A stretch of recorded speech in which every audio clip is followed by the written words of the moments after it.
In our last episode, we were taking a look at the kingdom of Satan, the kingdom of darkness, and how we could understand its limitations, its characteristics, so we could recognize it and live out our role as kingdom citizens in this world and be ready to experience in God's kingdom in all of its fullness. Now, going deeper on that subject, I want to talk about how we as kingdom citizens can actually recognize the kingdom of darkness when it's at our front door, the front door of our heart, tempting us, leading us astray, drawing us into our own selfishness or other vices.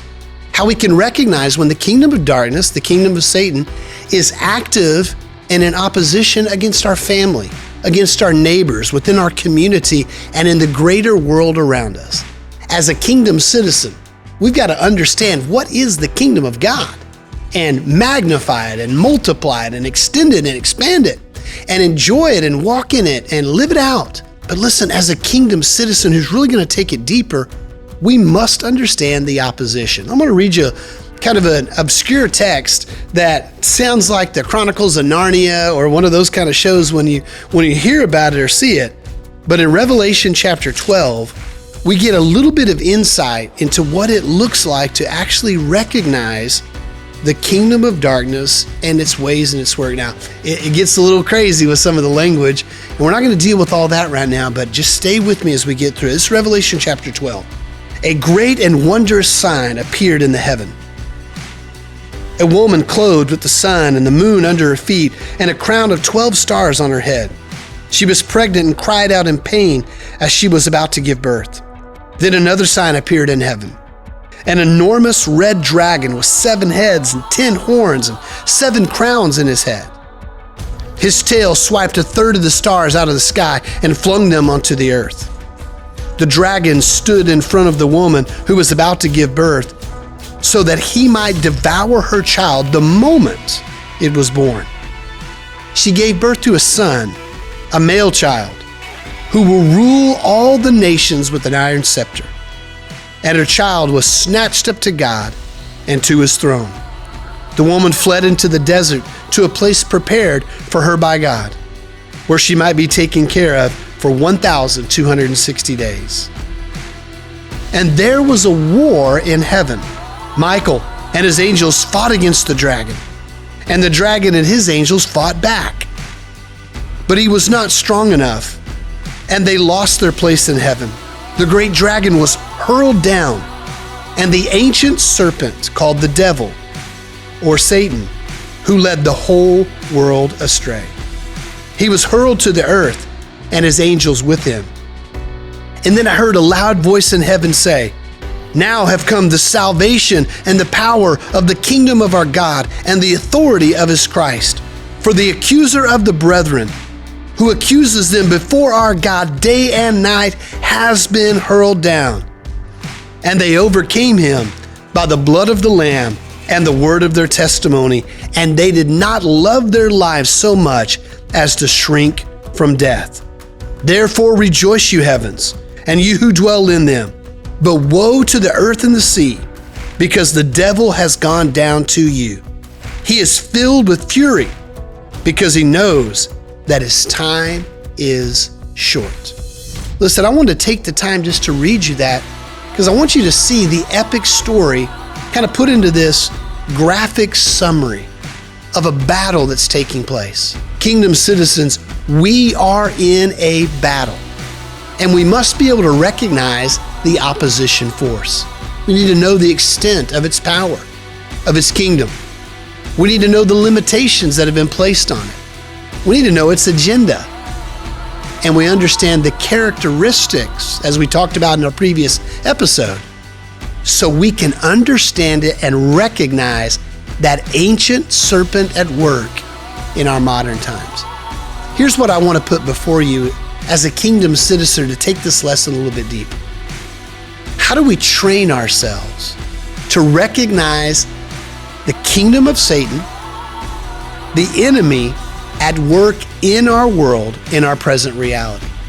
Listen, it is essential that as much as we want to focus on the attributes of God and seeing him at work and taking note of him, man, listen, we need to understand what evil looks like when it's presented to us. We need to understand what darkness is, what it looks like, understands its ways. So when it comes knocking on the door of our heart, we can recognize a wolf in sheep's clothing. When it seeks to live out the agenda Jesus taught us in John chapter 10, verse 10, where he said, I, in my kingdom, want to give you life and life more abundantly. But the devil, the thief, Satan, he comes to steal, kill, and destroy. We see the agenda of the kingdom of God, life and life abundant. But listen, kingdom citizen, there is an agenda of the kingdom of Satan. It is to steal, to kill, and destroy. Listen, I want to ask you a question.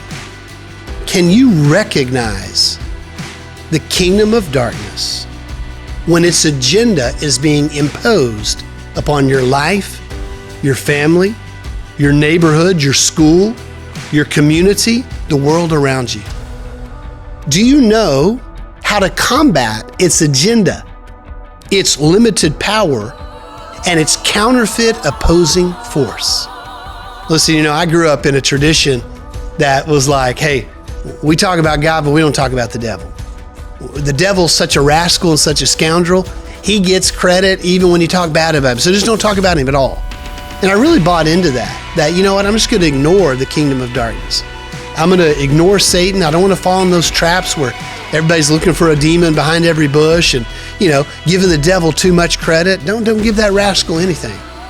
And I really bought into it, and I do see the value in some of that.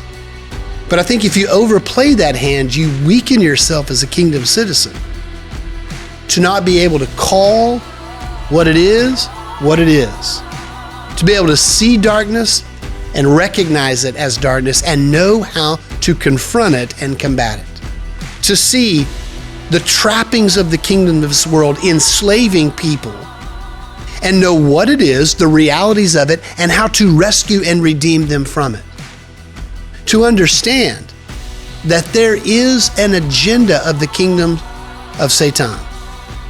He has an agenda that's being imposed upon the kingdoms of this world and the people of this world, and it has many faces, names, structures, and allegiances. But for the kingdom citizen, we train our mind, we train our understanding, we train our emotions, we train ourselves spiritually to know how to confront the kingdom of darkness. You see, John chapter 3, it walks us through why, as a kingdom citizen, we need to be keenly aware of the characteristics of the kingdom of Satan, how to call it what it is, recognize it for what it is, and combat it with everything we have been given in the kingdom of God. Listen to what John says in chapter 3, where he talks about this understanding for the necessity of a kingdom citizen to be able to distinguish between darkness and light and know how to resist the kingdom of darkness and expand the kingdom of God. Jesus said this in John chapter 3, and this is the verdict. Light has come in this world, but men love darkness instead of light because their deeds were evil. Everyone who does evil hates the light and will not come into the light for fear his deeds will be exposed. But whoever lives by the truth comes into the light so that it may be seen plainly that what he has done has been done through God. Kingdom citizen, here's my desire for you, that you can be in this world, but not of it, having nothing to do with the darkness, resisting darkness at every turn, combating the agenda of the kingdom of Satan when it's on the doorstep of my heart, trying to infiltrate my home, disrupting the lives of my children, my spouse, my neighbors, my friends, my community, the world around me. I have a strength within me. I live in the light. I walk in that light, and I am combating the agenda of the kingdom of darkness. And I'm able to distinguish between the light and the darkness. As a kingdom citizen, it's not enough just to understand and focus on the pleasures, joys, and privileges of what it looks like to live in the kingdom of God. that is now and is to come. We have to take up arms against the kingdom of darkness and resist everything that opposes his right to rule. So, when we look into our last episode and taking this Going Deeper section, I want to encourage you, train yourself, practice in the world around you. Play to the light, resist the darkness, treat it as a threat that must be eliminated as we advance the kingdom of God, opposing in every personification and in every instant the kingdom of darkness that seeks to steal, kill, and destroy. For ourselves, for our family, for our neighbors, for our friends, for our community, and the world around us.